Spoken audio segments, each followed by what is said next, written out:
Alors, comment je décrirais l'album To Pimp a Butterfly? Eh bien, c'est une célébration de la culture afro-américaine. On y retrouve du jazz, du funk, de la soul, du gospel. Contrairement à Good Kid, Mad City, qui racontait de façon linéaire la journée d'un jeune homme de Compton, To Pimp a Butterfly adopte une structure beaucoup plus abstraite, où il se débat avec ses pensées et ses contradictions. Et c'est justement ce qui est très intéressant avec Kendrick Lamar, c'est qu'il n'hésite pas à mettre en lumière ses faiblesses et ses contradictions. Il le fera jusqu'à ce jour. En fait, à partir de maintenant, le rappeur est officiellement une superstar.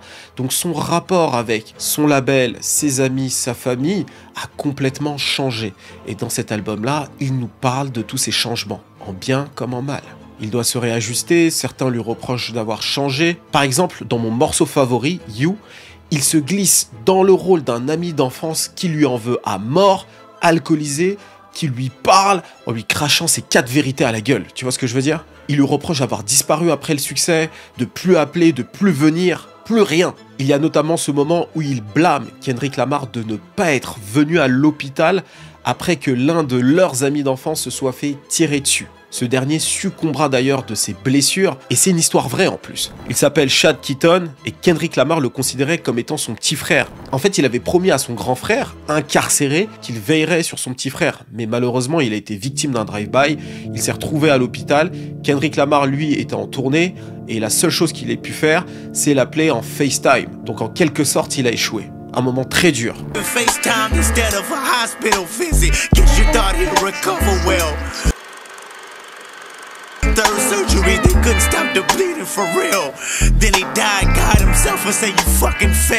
Alors très honnêtement, c'est l'un des morceaux les plus tristes que j'ai écouté. Je me rappelle, j'étais à New York à ce moment-là. Je marchais à Brooklyn, c'était la nuit, j'écoutais le morceau et tu sais, avec le côté jazz à New York, c'est vraiment un mood en fait. Selon l'endroit où tu te trouves dans le monde, quand tu écoutes une musique, tu vois, ça a un goût différent, tu vois. Et c'était super triste. Et vraiment, ce morceau m'attriste, vraiment.